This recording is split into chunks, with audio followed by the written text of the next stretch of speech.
ដើម្បីឲ្យបានជ្រាបតើតារាចម្រៀងរូបណាដែលទទួលបាននៅពានរង្វាន់តារាចម្រៀងសម័យប្រុសសំឡេងពីរោះប្រចាំឆ្នាំ2013នៅក្នុងពេលនេះយើងខ្ញុំសូមលោកលោកស្រីនាងកញ្ញាផ្ដល់ការស្វាគមន៍ចំពោះតារាចម្រៀងដែលនឹងអញ្ជើញមកប្រកាសលទ្ធផលនឹងប្រគល់ពានគឺលោកហួឡាវីចាសូមគោរពអញ្ជើញ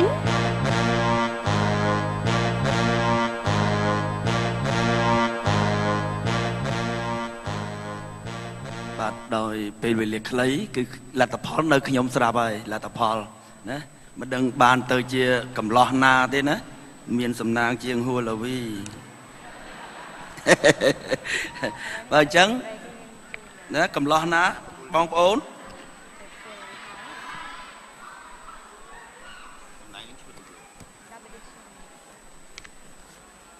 អូ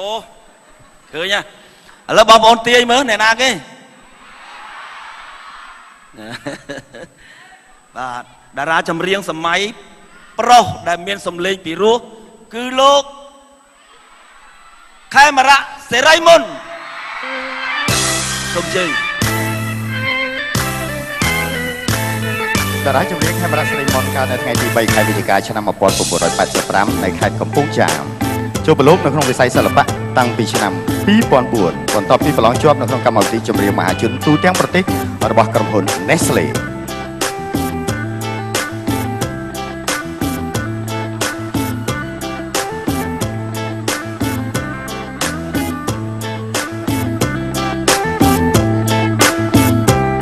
ជំរាបសួរបងប្អូនទស្សនិកជនដែលបានអញ្ជើញចូលរួមនៅក្នុងពេលនេះលោកគ្រូអ្នកគ្រូសិល្បករចំនួនមុននិងចំនួនថ្មីដែលបានអញ្ជើញចូលរួមនៅក្នុងថ្ងៃនេះខ្ញុំមានសេចក្តីរំភើបបំផុត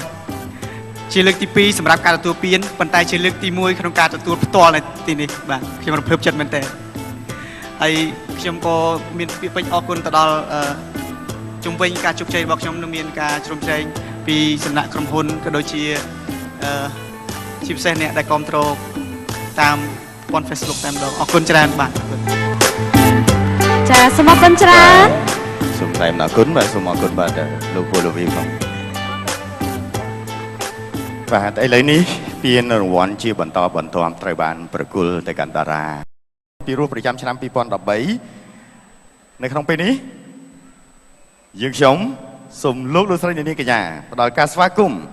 ចំពោះតារាចម្រៀងដែលនឹងអញ្ជើញមកប្រកាសលទ្ធផលនឹងប្រគល់ពានគឺលោកហួឡាវីចាសូមគោរពអញ្ជើញ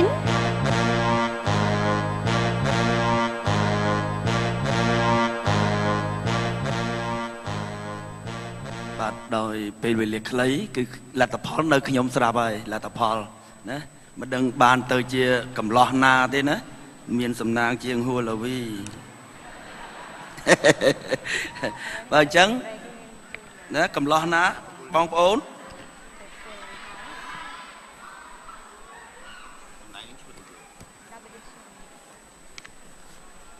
អូឃើញហ៎ឥឡូវបងប្អូនទាយមើលអ្នកណាគេបាទតារាចម្រៀងសម័យប្រុសដែលមានសម្លេងពីរោះគឺលោកខេមរៈសេរីមុនសូមជើញតារាចម្រៀងខេមរៈសេរីមុនកើតនៅថ្ងៃទី3ខែវិច្ឆិកាឆ្នាំ1985នៅខេត្តកំពង់ចាមចូលប្រឡូកនៅក្នុងវិស័យសិល្បៈតាំងពីឆ្នាំ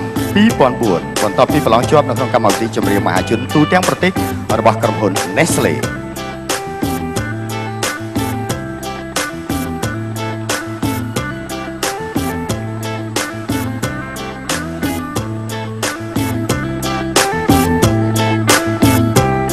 ជំរាបសួរ